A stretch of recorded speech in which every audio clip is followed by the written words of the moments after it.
Welcome to another episode of Hey, I'm Just a Fan. Because that's all I am. I'm just a fan, all right? I'm giving you a fan perspective on different things, music, different genres, hoops, sports. Sometimes the fan perspective is not as good as the professionals. But sometimes the fan perspective is better than professionals. So you never know with this stuff. So in the last episode, I talked about how I wanted to recap Apple's top 100 list, specifically the top 10 albums. Now, what I wanted to do with those top 10 albums was reorder them and how I thought they were the top 10. All right, so I'm going to use their list of top 10 and reorder them. And I listened to every single album in that top 10 recently, right? Some of these albums I never heard before. Some of these albums I have. And I reordered them to my top 10. Let's get into it. At number 10, I got Frank Ocean's Blonde. Now, Apple's ranking had this at number 5. I ain't gonna lie to you. When I saw this, I was like, oh, that's kind of high. I like this particular album, but I'm gonna be real with you. This is not even Frank Ocean's best project. And for them to put this at number 5 on their list, I was like, yeah, they bugging right now. But my favorite songs off this album is Pink and White, Solo, and also Solo with the Andre 3K verse. And let me tell you something. 3 Stacks snapped on that verse. Like he left Earth. I know he don't put out much music, but every time he drop a verse, it's fire. He don't miss. He takes his time clearly with the music. Now this album is dope, but I'll be real with you. It's not an album that I put on repeat like that. If we're talking Frank Ocean projects, I'm actually putting Channel Orange number 1. Multiple fire tracks on this album. Thinking About You, Fertilizer, Sweet Life, Monks, Pyramid, and Pink Matter. And another classic Andre 3 Stacks verse on there too. After that, I will be putting Nostalgia as his next project over Blonde. That to me didn't really have any misses like that either. Novocaine is still one of my favorite all-time Frank Ocean songs. Number 9 on my list, I got Beyonce's Lemonade. Now, this was number 10 on Apple's list. And I get why this is a top 10 album for a lot of women, to be honest. Now, this is the first time I ever heard this album. Now, I heard Formation, I heard another single off there, but this is an album that I wasn't necessarily jumping to listen to. I don't think it was for me like that. So I never dove into it. But on this first listen, the album's pretty good. She opens up with Pray, which is actually a dope-ass song, and is letting you know how this album and the content on this album is about to go.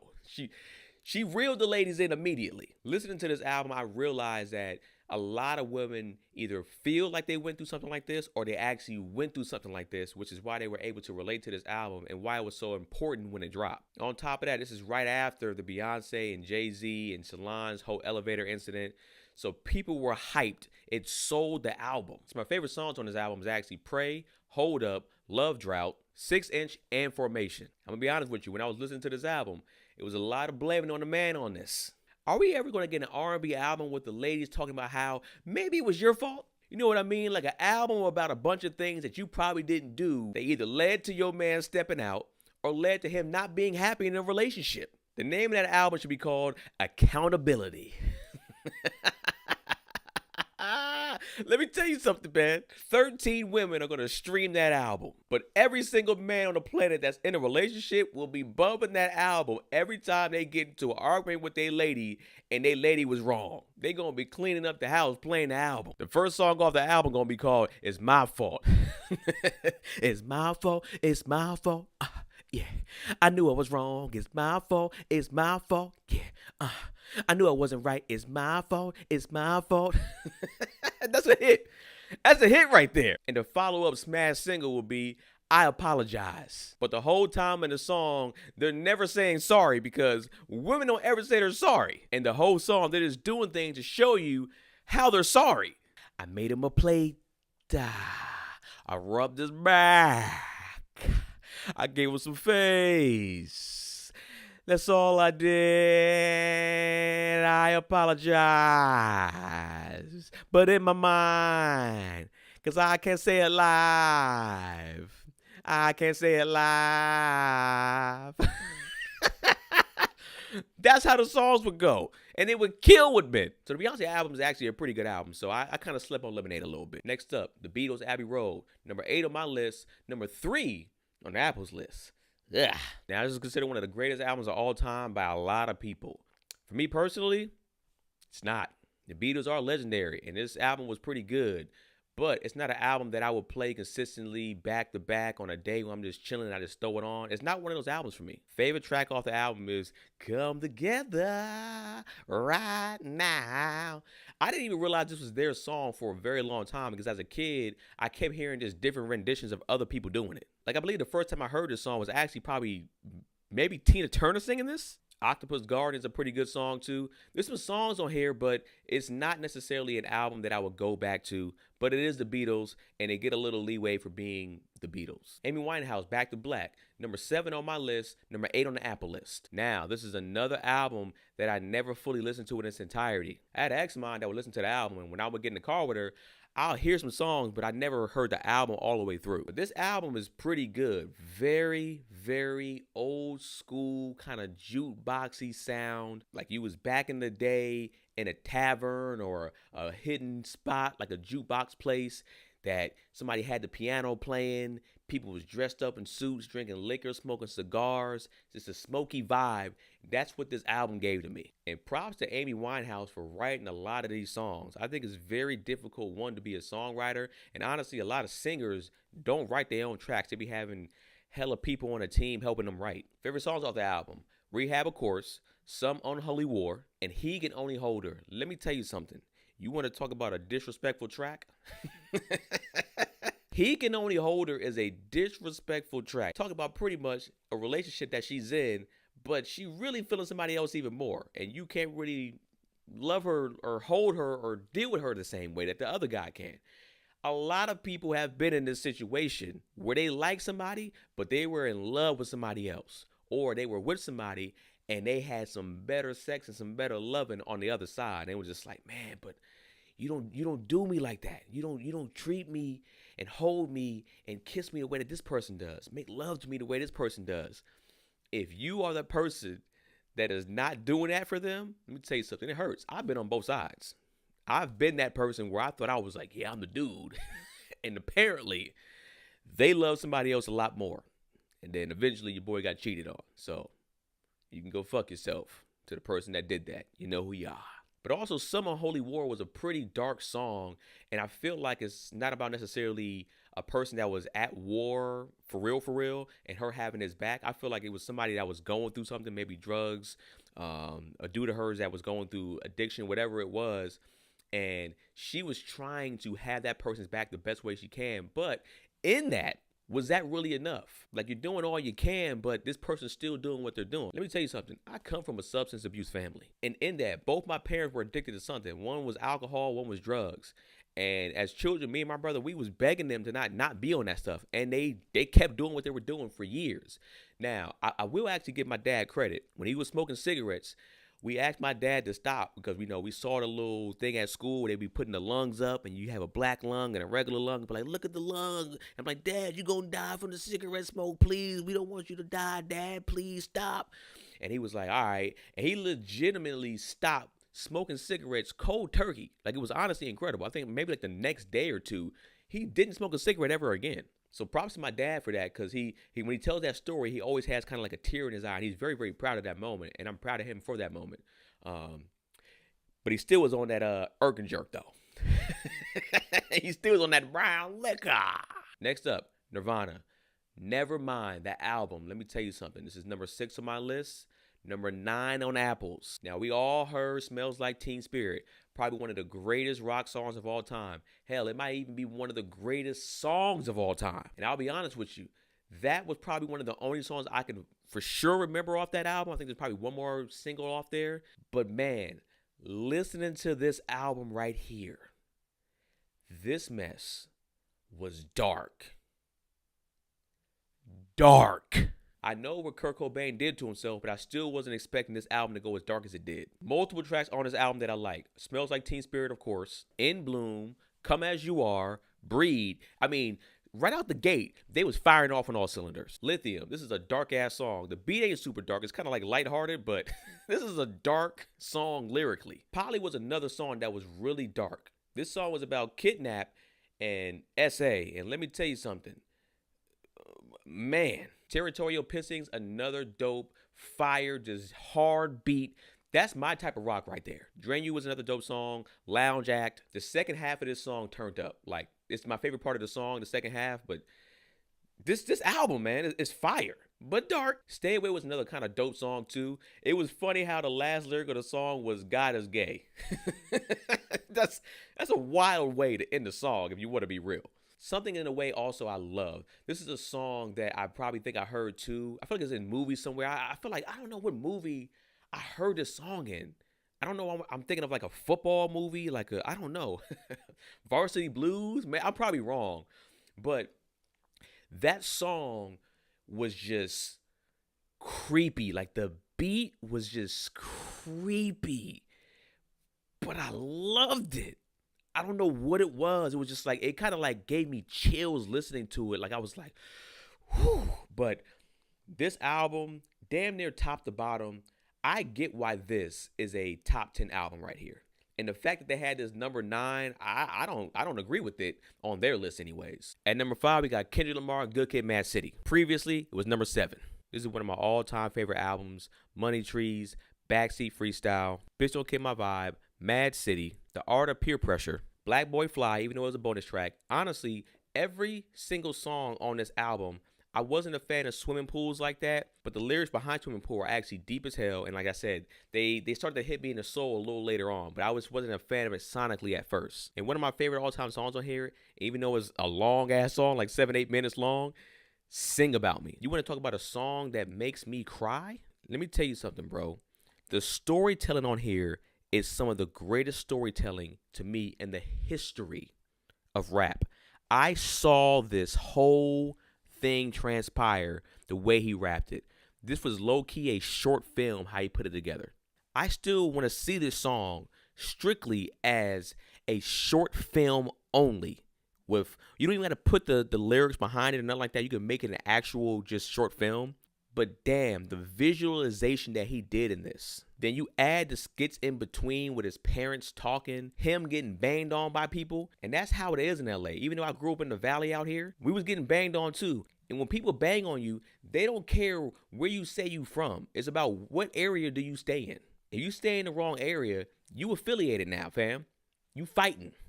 You getting jumped, you possibly getting shot. So Good Kid, Mad City, probably one of my favorite all-time rap albums. And for me personally, probably one of my all-time favorite albums in general. This is a classic. Did somebody say Dominoes? Next on my list, at number 4, Prince and the Revolution, Purple Rain, a absolute classic. We know it's a classic. It was number 4 on Apple's list also, so no movement. This album starts off hot. Let's go crazy. More of my favorites, Computer Blue, When Doves Cry, Darling Nikki. This album was just so damn good. I Will Die For You. I played this song so damn much. And then, of course, one of the greatest songs of all time also, Purple Rain. This song is another song that's kind of hard for me to listen to because it's a song about abuse, and it's a song that I can kind of relate to from the sense of that I saw abuse in my family also. I remember when Prince performed this at the Super Bowl, and when he started to play the guitar, they actually had Purple Rain started to come down, or it made it look like Purple Rain how they ever did it. And man, I'll be real with you, I cried, man. I cried when that happened. I'm so upset that I didn't get a chance to go see Prince live. I remember one time he was doing like a concert or a bunch of concerts that were only like $50, and I wanted to go see him and I fucking didn't. And I'm very upset about that. And I forgot who this person is, but I want to give a shout out to Janelle Monáe's guitar player. I think he had Prince's guitar. This is after he passed away. He was playing the guitar for Prime Time, and when he was playing that guitar, I think Janelle Monáe like kind of went to the back to go get dressed, and they let him rock out on that guitar. And I think he ended up going into Purple Rain from Prime Time. I cried again. One of the greatest moments in concert history that I saw was that moment right there when he was playing Prince's guitar. That was just absolutely fucking incredible.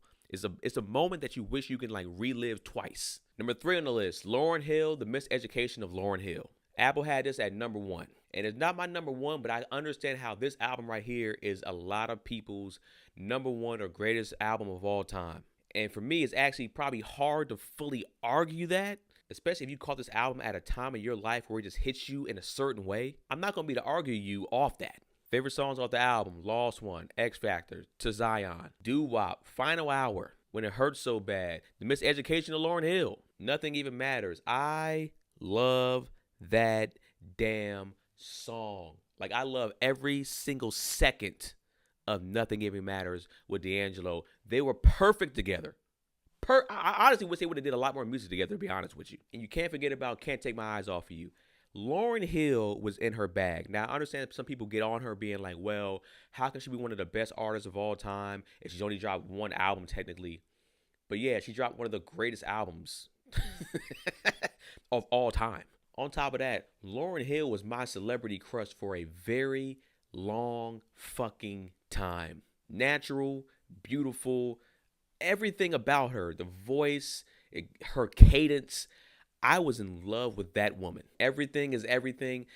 Damn it, this album, I get why it was number one. Like, I have my reasons why I have the other two in the top two, but I 100% understand why anybody will argue with this for number one. Matter of fact, my wife and I went to go see this album being played on vinyl at this dope spot. It's a dope spot in LA. I forgot what it's called though. And what they do is they actually have like an album listening party for like just classic albums like The Miseducation of Lauryn Hill. And they play the vinyl version, but then they have facts and facts that you may not know that they talk about in between the songs. And you have some wine, you sip there with your partner, you just chilling, having a good time, vibing out. You singing with other people there with you when the songs come on, y'all vibing out together. It's one of the dopest experiences that you're going to get, probably besides a live concert of it. At number 2, I got Stevie Wonder, Songs in the Key of Life. Do y'all understand that this man put out an album that's over an hour and 40 plus minutes in its heat? Most of the albums on this list ain't longer than 45 minutes or 50 minutes. He dropped damn near a 2-hour album, and it was fire from top to bottom. Songs that I love on this album: Have a Talk with God, Village Ghetto Land, Knock Me Off of My Feet, I Wish, Ordinary Pain. He made a song called Isn't She Lovely? The song's about his daughter. He's blind. He can't even see his daughter. And he talks about how lovely she is. Do you understand how incredible that is to make a song about somebody you can't see? He did that on multiple occasions, as a matter of fact, where he can't see you, and he made a song about women or whatever the case may be. But here's the crazy part about it. Even though he was blind, in the songs that he wrote for us to listen to, we can hear and see the things that he's saying in these songs. That's how good of a songwriter Stevie Wonder was, as good of a musician as Stevie Wonder was, piano player, all the fucking above. He was absolutely incredible and does not honestly get enough credit in the music world. People say Stevie's dope, Stevie's a legend. No, you have to put Stevie up there with the MJs and the Princes. And I rarely ever hear people saying that. Even if you go down his catalog, Stevie really ain't missed. If you want to go album for album, he's not really losing out there like that. He put out banger after banger after banger. And he knew how to play instruments. The man was blind, speaking on things that he couldn't see, but made you see them better than you can see them by somebody that made a song that could actually see. Does that make sense? So Stevie Wonder, Songs in the Key of Life, number 2, well deserved. They actually had this album number 6 on there. Who again made this list? Which one of you drunk fucks had this number 6? This should have been a top 3 album, top 5 regardless. And that's why me, the fan, is here to fix it. Sometimes we know better than the experts. Number 2 on my list, baby. And number 1 on this list, Michael Jackson, Thriller. It was number 2 on the Apple list. I can get why somebody will fight with this in Lauryn Hill, Miseducation of Lauryn Hill. I get it. But for me, this album was just more impactful. Some of my favorite songs on this album, 1 through 9. There's not a song that's bad on this album. Not even just that the songs were great on here. Damn near every song here was a hit. Like a huge hit on this album. And I'm gonna be real with you. It get a little bit of extra points because this is still Black MJ. Nose ain't fully done up yet. But yeah, Wanna Be Starting Something, Thriller, Beat It, Billie Jean, PYT, The Girl Is Mine, Lady of My Life. Let me tell you something, bro. We got this album on vinyl at the crib. This album is a certified all-time classic. If you skip a song on this album, I'll punch you in the face. But let's talk about it. Who's the big 3, huh? An R&B with the pop R&B kind of style. Who's the big 3? We always say Michael Jackson. People throw Prince in there. Stevie Wonder's in there, dog. Stevie Wonder is big three. If you want to be real, Stevie Wonder might be number one in the big three. Vocally, he's stronger than MJ and Prince. He was putting these songs together, once again, blind. Stevie can also play multiple instruments. Blind. So you might not agree with my big three, but who is the big three from your legendary status all-time big three? Who do you have in there? Put your answers in the comment section because I want to know this. I want to know who you have over my big three because I feel like my big three is solid. It's solidified. And if you agree with my big three, how do you rank them in yours? Now, I understand most of this episode was about music, but I got some other topics that I want to talk about. Nike posted this tweet, and that's it. A week without hoops. Shaking my head. Upside down face emoji. They tweeted this in the middle of the WNBA season. Now, they since deleted the post because I'm sure people was on their ass about this. So now back to the question, is the WNBA respected? I think it's starting to get there. It's rapidly getting that respect very quickly in one season. And if you want to be honest, it kind of started last season, in my personal opinion, to where it started to kind of garner that respect again like it did when it first started. Shoot, Angel Reese and Caitlin Clark just went at it for the first time in the WNBA. Now, they had to do a little bit better because the game was on at 9 a.m.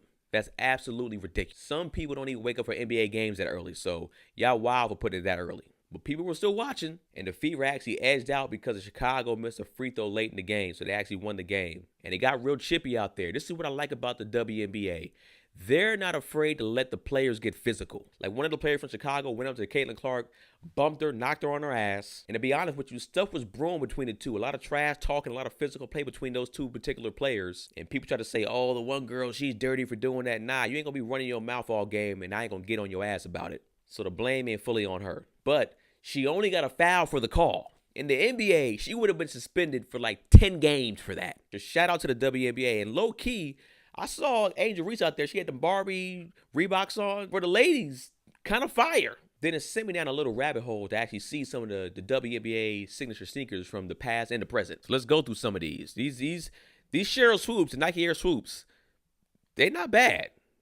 But she got 7 of these too? 7 of these sneakers? These kind of fly.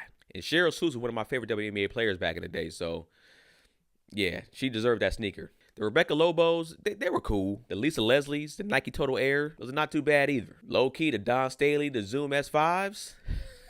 Wait a second now. These are a fire hoop shoe. Now, this is probably my favorite WNBA player of all time. And she might have had one of the best shoes in the game. Low key, this is probably at that time, too, competing with some of those men kicks. Shamika Holdsquad's Nike Shocks were kind of fired, too. Remember, they were calling her the Michael Jordan of women's basketball for a second, too. I like Diana Taurasi's sneaker also. She's a GOAT. Candace Parker's sneaker was pretty dope, too, especially with the strap. I mean, you know, yeah, the strap. You know, she out here now, you know what I'm saying? Now, Breonna Stewart's, the Puma Stewies, these is fire, bro. These is fire, man. They kind of like the mellows that Puma got rocking right now. The all red ones too, low key. These is heat.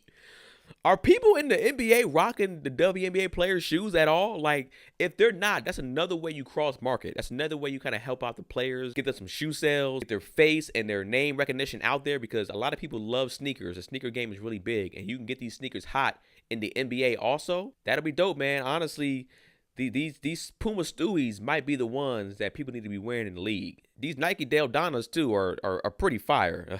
These low-key dope as hell, to be honest with you. Yeah, these another one that NBA players probably need to be rocking. So I like to see that. I like to see them kind of cross, you know, especially if they're Team Puma anyways. You know, Melo probably rocking the Stewies and back and forth. Maybe they have. I don't know if that's ever been done before. Let me know if it has in the comment section. That might have already been done in the past, but if it hasn't, they should definitely start doing that to actually just help out and boost the love and the respect and the growth of the WNBA. Those are the type of things that will help the league grow. A little bit of hip-hop talk, man. Eminem just dropped a new track, Houdini. And I think the reviews that it's gotten is exactly what Eminem wanted. This right here is classic Eminem first single, quirky, funny, weird beat, saying the most outlandish things about rappers, about things going on. That's the old Eminem. That's what he used to do. He knew that he was going to spark up controversy with this song, and that's exactly what it did. There were some people out there that were mad about the Meg Thee Stallion line, and you know, somebody tried to make the correlation that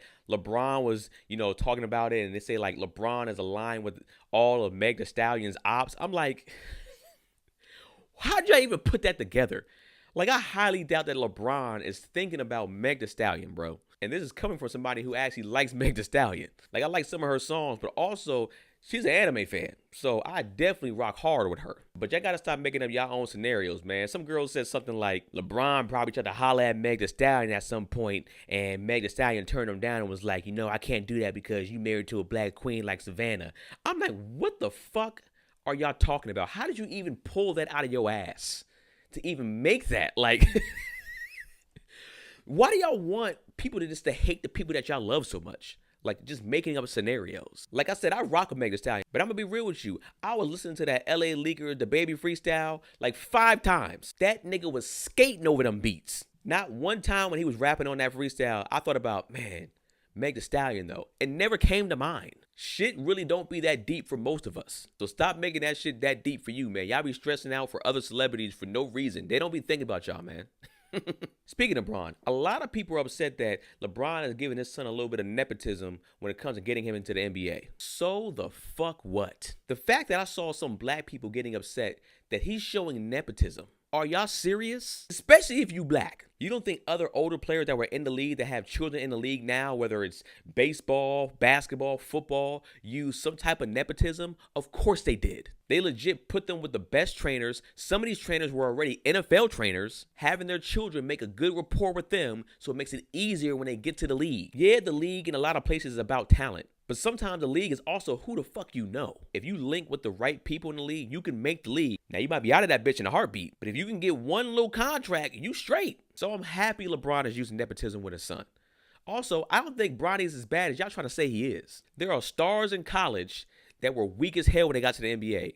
There were players that weren't that good in college that became good players and role players in the NBA. Even when Bronny compared himself, he wasn't comparing himself to the superstars in the NBA. He was like, yo, he knows necessarily that he might not be a superstar like that, but he's going to be in the league and he's going to make a name for himself. So salute the Bronny out there. And also, he's actually working hard and getting better at the game. That's my main thing. I'm going to use nepotism in my favor for my child. Especially if they working hard. You think you about to get the job over my child? You out your motherfucking mind. Last but not least, Drake out here with another reference track. Mob Ties. A lot of people love this song too. It's a lot of people's favorite song from Drake. Here's my thing. Drake has always been a dope artist. Can he be one of the greatest MCs of all time? Never. It's done. It can no longer happen, bruh. It's just that simple. If you don't write your own songs, if you don't pen your own songs and lyrics, you cannot be considered one of the best rappers or best MCs. You could be considered one of the best pop artists. You could be considered one of the best artists, but one of the best rappers. The rappers would never fully respect you in that. And I know some people saying, well, Lord knows they come out with a reference track and Lemon Pepper Freestyle haven't. Low key, we just waiting right now at this point. But like I said, Drake is great in his way. He's a dope artist. He makes dope songs for people to party to. He's been consistent for over a decade. He gets his props for that. He should continue to get his props for that. And that's the box that he lives in. But when it comes to this MCing, he ain't there, dog. And maybe y'all disagree with me. Let me know in the comment section if you say, nah, man, forget all that. Drake is going to still be a top 5, top 3 MC because we don't care what y'all say. Because the reference track for some of the rap songs haven't come out yet. Y'all still have him there. Y'all might have him there, but he's not in mine. So thank y'all again for tuning into another episode of Hey, I'm Just a Fan, man. Hit that subscribe button, dog. I'm trying to get these subscribers up. I appreciate everybody that's listening. Every single view I appreciate, man. So until next time.